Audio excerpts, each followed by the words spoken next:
Bought a tractor off of it. Welcome back to the Big Red with B. Schneid show. It's back to game week here in Lincoln. I'm joined by Sam Ojeda once again, one of my coworkers, and then Jim. We're all going to give you guys a preview of Nebraska versus Michigan State. But first, I do want to shout out the photos that I'll be using from Nebraska versus Michigan were taken by Natalia Guerrera. So we want to thank her for that. And then a couple Michigan State courtesy photos we have as well to go into it. Be sure to like, comment, and subscribe. We are only 27 followers away from reaching the goal of 100 subscribers. I believe last month we've got nearly over 20. So percentage-wise, we're doing well. But anyway, let's dive into it, boys. I want to just start by talking about what some of the coaches said during Nebraska's bye week, potential bye week growth, and some things we're going to see heading into Saturday. So first of all, running back number 2, Matt Rule goes in and says they got to find one. And then this week they said they found one, both him and Dana, and they said you're going to like what you see on Saturday. Do you guys think that's Mekhi Nelson? Do you guys think it's a different guy? I'm kind of curious. Go ahead, Sam. Yeah, it's definitely an interesting situation. I mean, all logic would point to the fact that it's Nelson, the fact that we didn't see Ives against Michigan, not even once. And Nelson actually got a fair chunk of carries. So the explanation would be Nelson. And they also mentioned that we're going to see something we've never seen on Saturday, or something special, or something along those lines. And that has also sparked quite the conversation of what we could see at the backup running back position. I would think that they're going to try to get oh God, now I can't think of his name. Come on, the ex-quarterback from last year or year before. Lateef. Oh no, I'm thinking of Heinrich. I think you're going to use Heinrich Harburg a little bit more too. You know, a guy has to think or wonder. A lot of the fans have been putting in message boards and stuff for the idea of either Heinrich or Lateef inside the red zone to bring that dual threat ability. But one thing I saw, so when I was at Kansas State versus UCF last weekend, they only used it for a series. But what they did was actually pretty intriguing. Avery Johnson, their starting quarterback, is a running quarterback. Well, they were lighting him up at running back and having their backup in and running zone read and stuff to that magnitude. So it makes you wonder, maybe Nebraska doesn't do exactly that, but you could see I've always was thinking you could put Heinrich Harburg in the backfield, not only the block, and he wouldn't be taking the snap necessarily, but you can run it with him. He can lead out, kick out the end like he does when he pulls on Nebraska's zone plays, or when they pull a guy for counter. Or another thing that you could think of is run crossbuck. It'd be the same type of thing. Well, and obviously you can catch too. Oh, and another play Nebraska could steal from their former coach, Scott Frost. Remember that play? Nebraska ran it a couple times, and it never really was executed ideally, but it would be pretty. You can have Dylan hand it off to a Lateef or a Heinrich, and you can run speed option with that if you have a split back set. You can hand it off to the outside and have that other back trailing you. And I mean, you could have a little package is what I'm saying. It wouldn't be your main offense, but in the red zone, maybe it's something to try. Yeah, I think Lateef has definitely shown. I mean, obviously we saw him against Akron and Houston Christian, but he's definitely shown that he has a sense of familiarity and comfortableness. That's not a word. Comfortable. He is comfortable with the offense. And so I think that would be the next step then, is you could run some sort of quote unquote trickery if you wanted to, or a set that we're not normally going to see. Whether that includes Raiola on the field or off the field, I think there's a lot of potential for exactly like you said, whether it's Heinrich or Lateef or Raiola or really anybody. Throw Ja'Cory Barney back there if you want to. There is plenty of opportunity for this offense to come up with some of the most creative plays, especially with Dana at offensive coordinator. He's as creative as it gets, coming up with insane creative plays to help us score within the red zone.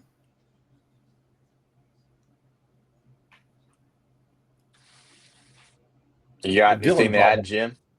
What Dylan brought up, the red zone urgency. I mean, that is very impotent, even against the two inferior teams by far, we weren't that great. Yeah. And I mean, you think about that running back being able to run the football. Dana was asked about Nebraska wanting to be more balanced.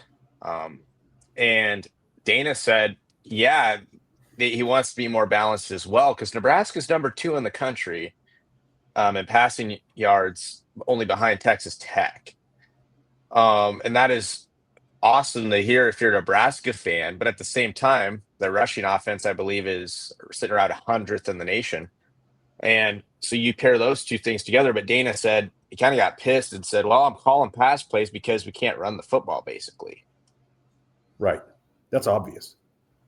Mm-hmm. Yeah, and you have to appreciate the fact that Raiola was very willing to own up to the problems, both kind of taking, even in his presser after the Michigan game, taking the heat for the lack of the offensive line play. And I saw a stat on Twitter, unverified, but I saw it, was that he is the second slowest quarterback in the Big Ten at releasing the ball. So there's a fair realm for him to take the blame. But I like what you said, Bobby, about the balance and how Dana and Rule, they want to see that because Raiola is not going to have to hold the ball so long he's not going to have to get rid of the ball into bad situations because of pressure if we can run the ball. If we can force the front seven of Michigan State to at least have to think about the run, which we did not do against Michigan, I think it's going to provide Raiola, even if he isn't going to get rid of the ball right away, it's going to allow him to be able to go through his progressions and find the right guy instead of trying to force the millimeter throws that he's had to make throughout his career so far. Do you guys, I'll ask a question. Do you guys think it's Dylan not getting rid of the ball fast enough or receivers not getting open? Because that's all, they don't have to respect the run. Well, here's my takeaway from watching film of it afterwards and then watching the game in person. Nebraska's got great receivers.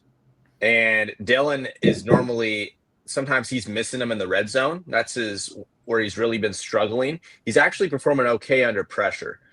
But my thing is, yes, he might hold it a little bit at times, but majority of the sacks he took against Michigan were on that offensive line. But when you talk about, I want to close out on the run game. So yeah, Nebraska has Emmett Johnson. He's doing well. But at the same time, I want to see from Emmett Johnson him pick a lane and go. Against Michigan, you can even kind of see in this picture that Italia took, his feet are stopped. Mm-hmm. And he ain't going upfield. And I noticed that a lot against Michigan. He kept trying to break down and completely stop his feet and cut, and that was leading to him getting stuffed for 3 yards or so. Yeah, and I mean, if you look at the numbers, Michigan State and Nebraska are basically the same in terms of rush efficiency. Michigan State averages 4.3 yards per carry. Nebraska averages 4.2 yards per carry, which was shocking to me. When I went and looked at the numbers and saw that Nebraska is only averaging 4.2 yards per carry, I was absolutely baffled, especially after games like Akron, like Houston Christian, when Emmett Johnson, Quentin Ives, they were able to kind of explode and really find those open holes. But I think what you've pointed out, Bobby, is very true. Maybe it is just a lack of decisiveness. And if it's not a lack of decisiveness, maybe it's just Emmett trying too hard and trying to find the too good of a lane.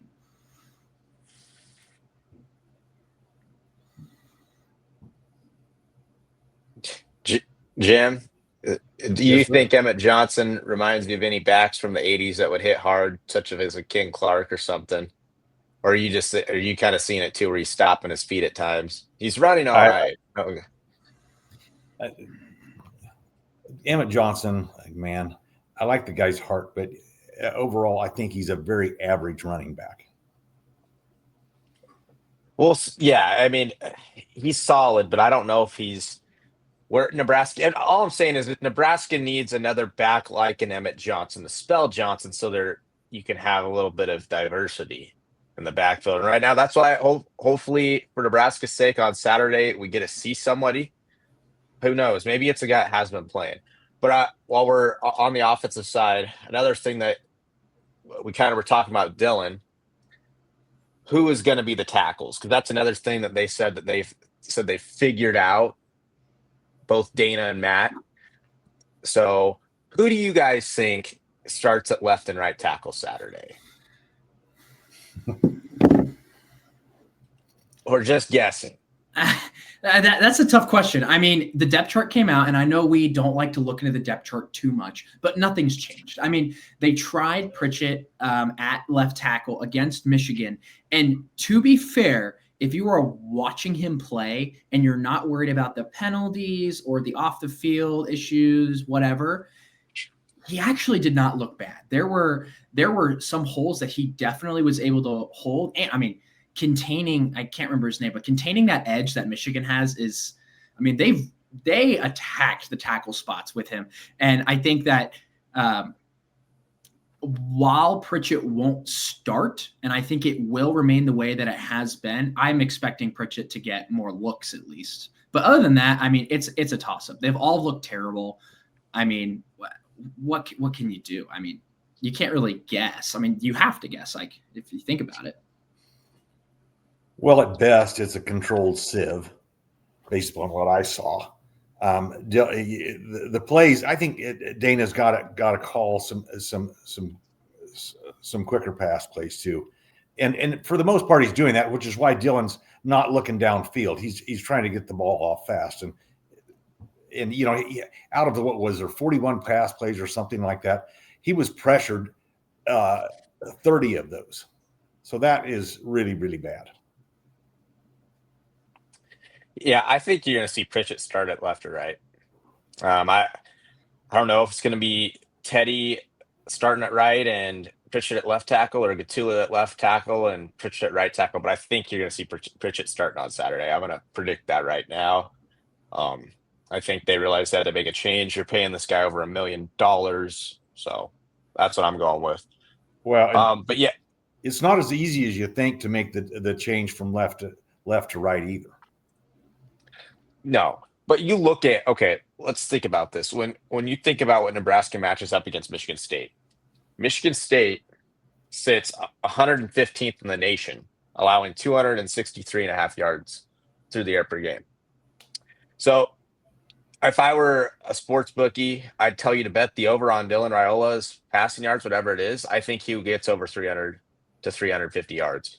Easy. I'd say he might be on 400 to watch. If the game is not a blowout, and which I'm not necessarily predicting it to be, but if the game is not a blowout and Raiola is playing the whole entire game, you have to expect him to potentially break 400 yards with how bad the Michigan State pass defense is. I mean, you look at some of their grades, and they're one of the worst graded defenses in Power 4.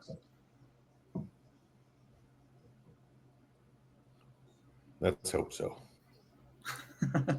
Let's hope so. Well, their defense does got some guys off the edge that each have 2 sacks in 4 games, and that's more than any Nebraska Husker has. You got Jordan Hall, 2 sacks as a junior, and then Anelu Lafele.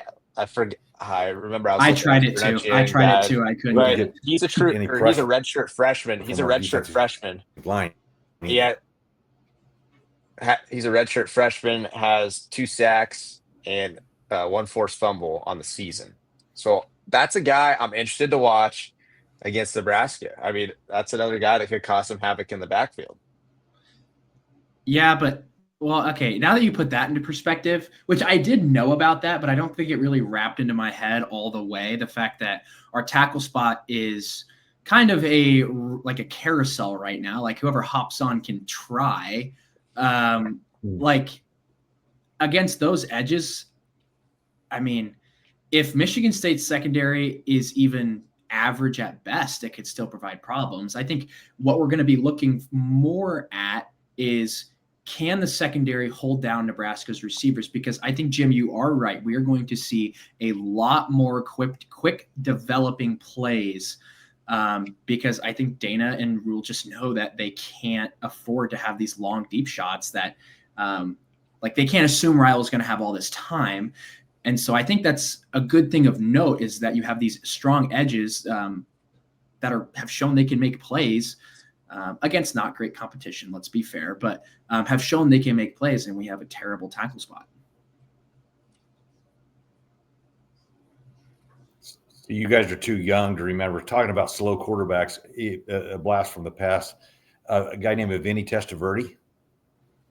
He was so slow, even in college, he had to have a cheat step. He couldn't square up underneath the center. He had to have one leg way back, like he's taken off out of a set of blocks to run back.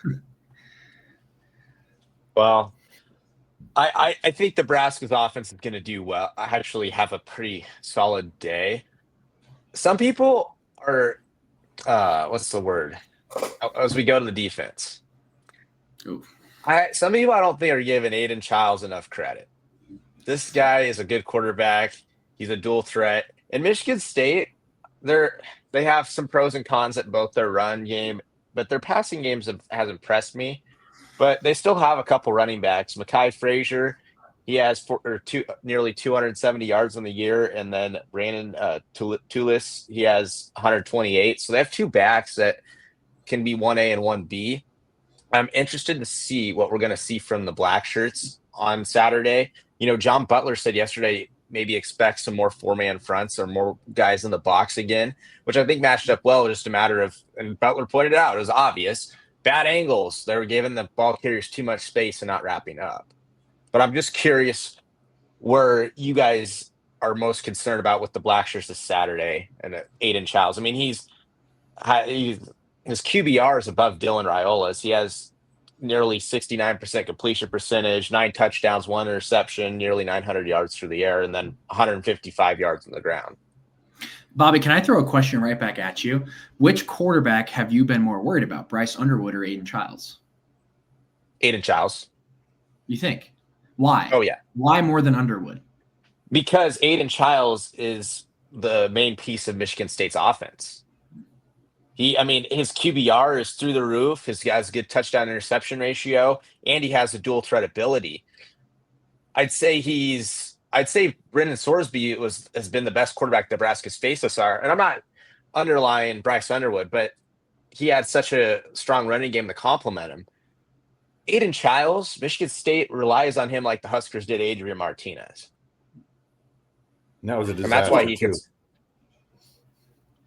Yeah, and I want to point out that if Aidan Chiles, and this is my opinion, if Aidan Chiles is the one that they rely on for their offense to have any resemblance of a functional offense, of a high-scoring offense, high-powered offense, Nebraska is going to destroy them. They are going to destroy them. The Nebraska secondary is I think that's a position that everyone knows that they've been good, but I think everyone's just kind of forgetting about the fact of how good they are. I mean, Bobby, I know that you watch the game and you understand football and how a defense is supposed to work. But from my eyes, Nebraska's secondary has played one other team where they rely solely on their quarterback for the offense, and it was against Cincinnati and Brendan Sorsby, and they made him look like he didn't know how to throw the football. And now, looking back at it, Sorsby has been one of the best quarterbacks in college football, throwing the football. And the fact that Nebraska was able to do that, now granted, they were at Arrowhead. It was the first game of the season, but there's still plenty of comparison to what Chiles can do. They're very similar quarterbacks, big, hard to bring down, willing to run. I think we're going to see more of the same, whereas, if Nebraska dominates the time of possession like they did against Cincinnati, I mean, this game, I don't think Chiles is going to have much of an impact.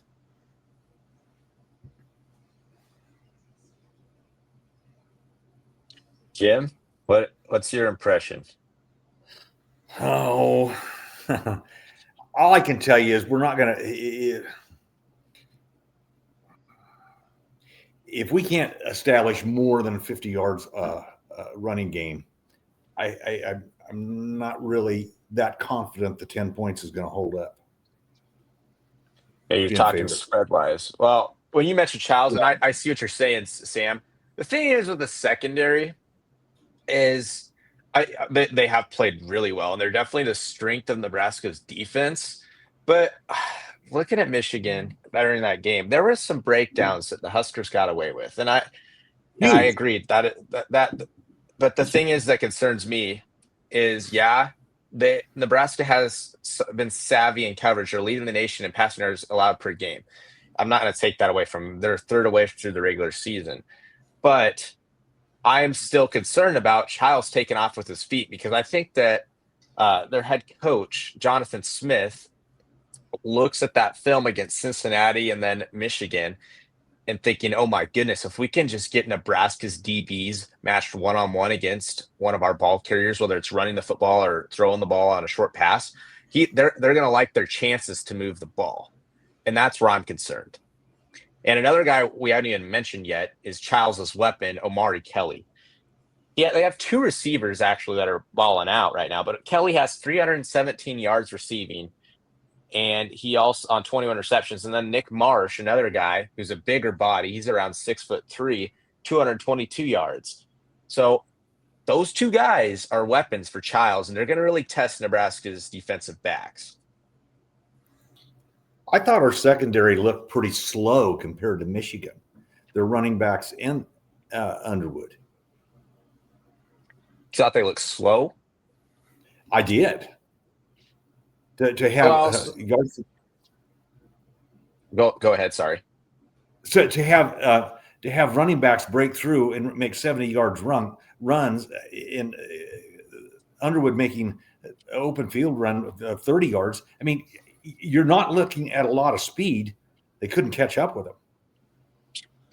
Yeah, I mean, if speed is what you're worried about, then they're going to have a problem with Kelly. I mean, Kelly, if you look at it, in high school, he ran an 11.31 100-yard dash, and even more impressively, a 22.80 200-yard dash as a junior in high school. This is according to On3 and 247 Sports. That'd be meter though, not yard. Or yeah, meters is what I meant. Yeah, meters. Sorry. Just correcting it, because that would be kind of a little bit slow. For that would be college slow. Ball. If it was yeah, no, yard. you're right. But this guy's fast. I mean, he's big, and he's proven last week against USC in a loss. Keep in mind, he had his best game of the season: 6 catches, 133 yards, and a touchdown. And averaged 22.2 yards per reception. So he's clearly their deep play threat. And like Bobby said, he is Chiles' number one go-to weapon. But devil's advocate here, I love to look at the Cincinnati game, because that's the really, like, Michigan couldn't throw the ball against us. Now, granted, they ran all over us, but they couldn't throw the ball against us. And yeah, we got away with a few things. But the Cincinnati game, now that we're 4 games into the season, if we've seen Cincinnati play, those high dollar receivers that they claim to have going into week 1 that Nebraska shut down, they are playing like high dollar receivers. And even though it was the first game of the year, I don't think it really matters. Everyone's got weapons, but Nebraska shut them down. And I don't care if it's Akron or Houston Christian or Michigan or Cincinnati. If Nebraska has proven through 4 games, 2 of which you would consider quote unquote tests, they haven't given up anything through the air. So whether a few things break down or not, it's not going to be enough to where they're just going to be able to throw all over us. And their rush game is not good enough. I just think the Black Shirts are going to be able to hold on, especially if they bring more 4-down fronts. No, you have a good point, and I agree. I think Nebraska's defense matches up a lot better against Michigan State than they did against Michigan. I'm telling you, Aidan Chiles, I would take as right now. I think Bryce Underwood might have a higher ceiling, but I'd take Aidan Chiles right now to quarterback my team over Bryce Underwood. Just because of what he's doing with the pass, what he's doing with the dual threat abilities. But yeah, we bring up Kelly, and that's what I want to talk about, going back to Kelly. So special teams is going to be pivotal, which it always is in the Big Ten. But, I mean, I was even kind of asking Rule about this on Monday about their punter, Ryan Eckley. He's averaging 53 yards per punt, and he's pinned 9 of his 13 punts inside the 20-yard line. So that's critical. And then Omari Kelly, he's sitting 9th in the country right now with 19 or nearly 20 yards per punt return. So both punt units are going to be pivotal. And I know Nebraska's sitting well special teams wise, but we also saw Ja'Cory field one at his own 2-yard line and really flipped the entire game in the third quarter. Well, your punting is if he's that good at pinning Nebraska in, or any team inside the 20 that many times, and with a flaccid running game like we have, that's going to be a real problem.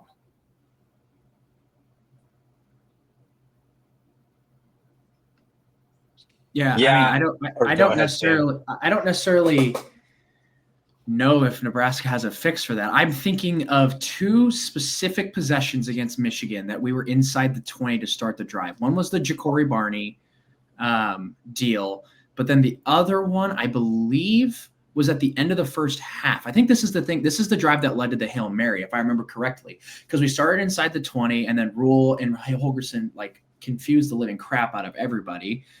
And then they end up throwing the Hail Mary. But my point being is, Jim, I wholeheartedly agree that if we can't run the ball, or at least have more route concepts for Raiola to throw to, it's going to be an issue. And I wonder if it's not only in the red zone that we are going to see some creativity from the Nebraska offense. Are we going to see some creativity in those drives that were pinned inside the 20, or, even inside the 5? If he's this good of a punter, I mean, you need to be ready to maybe throw out a Heinrich Harburg, hand him the ball and let him gain 5-6 yards. I wonder if that is your approach to assist that running game versus just handing it off to Emmett Johnson. Yeah, and when you get creativity, or trick plays are generally a sign of a fairly inefficient offense. Well, guys, if you want to touch on some more things, we can. But I think after a bye week of talk, my connection's going bad here, and then another week to build up to Michigan State, I think we're ready for predictions. So, guys, I want to know, what do you guys got on the year? Jim is actually 4-0 on predictions. I'm sitting 3-1, and so Sam's sitting 3-1 since we both picked Nebraska over Michigan. Well, after last week's performance, I sat in those stands and thinking, wow, I thought our big question was going to be a defensive line, and definitely we have a defensive line that it is kind of questionable, but the offensive line is at least as bad. If we win this, it's going to be by 3 points or less. So I'm going to go 21-24. Nebraska win. Wow. So ironically, I'm going in a completely different direction. If you can pay attention to kind of the stuff that I've said so far, I still predict a Nebraska win for sure. I think Nebraska is going to dominate this game. I think the over-under right now is sitting at 48.5. Smash that. Smash the over on that. I think Nebraska is putting up at least 35 points. I think the fact that our passing game is so dynamic, and against as bad as we played offensively against Michigan, we still put up 27 points. Now, the Hail Mary does have a factor into that, but that's still offense. We still put up 27 points, and Nebraska is going up against a defense that is way worse. Do I think Nebraska is going to give up points? Yeah, I do. I think Nebraska wins 43-27. 43-27. Nebraska wins and covers with ease. Holy shit. The Kool-Aid's gotten the Sam. Yeah, it's got me right now. Anyway, I was thinking about the score. I think that Michigan State's going to have some successes and still point out some issues that Nebraska has on both sides of the football. But I think Nebraska has enough with their passing game and Dylan Raiola to secure the victory. So give me the Nebraska 31, Michigan State 24. Michigan State covers the 10-point spread, but Huskers get a 7-point victory. I'm an outlier here. I'm an outlier here. You got Nebraska covering, but it's a clean sweep. But anyway, let's have a little bit of fun, guys. Last week we out Jim the Bark into the podcast for the Georgia Bulldogs, and they wound up losing. I picked Georgia too, but first game I want to go over: Alabama Vanderbilt. Vanderbilt upset Alabama last year, and now it's a undefeated Vanderbilt versus a one-loss Alabama. As crazy as that sounds, the College Game Day is going to be there. Right now they have Alabama as a 10.5-point favorite, though. Yeah, and I think that from what I understand, the Vanderbilt quarterback shot his mouth off and gave him a reason to circle the date. That's not something you do. So you're picking the Tide? Yeah. Oh, you got the Tide, Sam? Yeah, I'm going to take Alabama. It's going to be I don't know. Vanderbilt was ranked at one point. Was it last year? It was last year or 2 years ago that they were ranked, and then got the whole hype thing and then fell apart. I think of Pavia as a great guy marketing wise, maybe, depends how you look at it. But I mean, Alabama still has one of the most athletic teams in the country, regardless of who their head coach is. And I mean, Alabama's going to win, obviously. Give me Vandy. No way. 6-0 Vandy. Give me Vandy, and a crazy ending in the fourth quarter. Next one I want to go over before we touch some Big Ten ones: Miami, Florida State. I'm going with the U. They look pretty well, especially with that Omaha boy Shamar Brown in the backfield. Yeah, I'll take give me Miami. They're just they are one of the least penalized teams in college football. Their offense is all around elite. Give me Miami.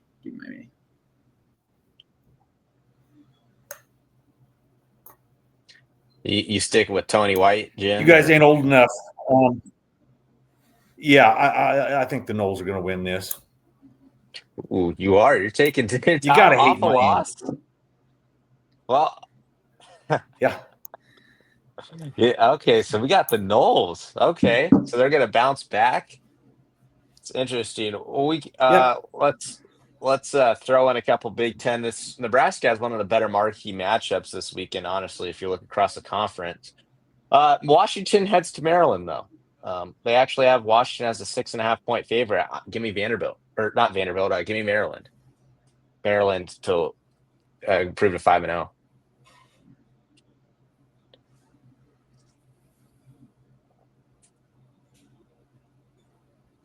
You guys gonna pick?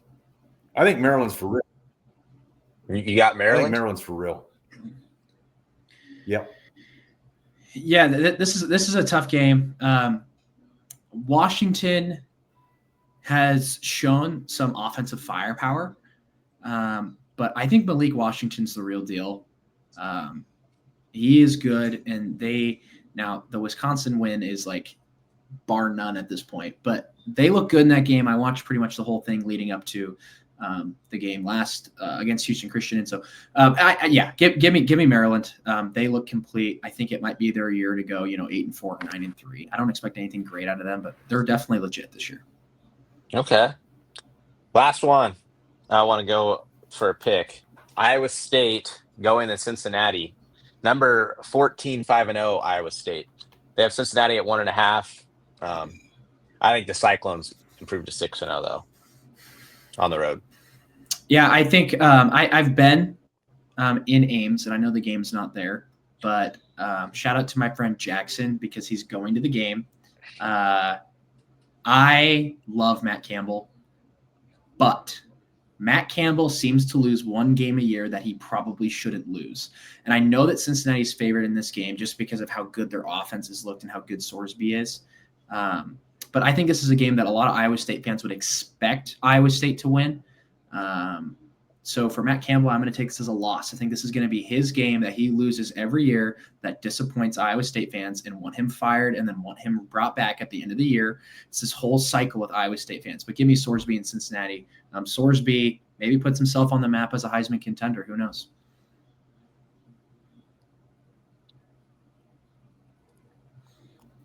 Pretty bold. I'm going to go with Iowa State.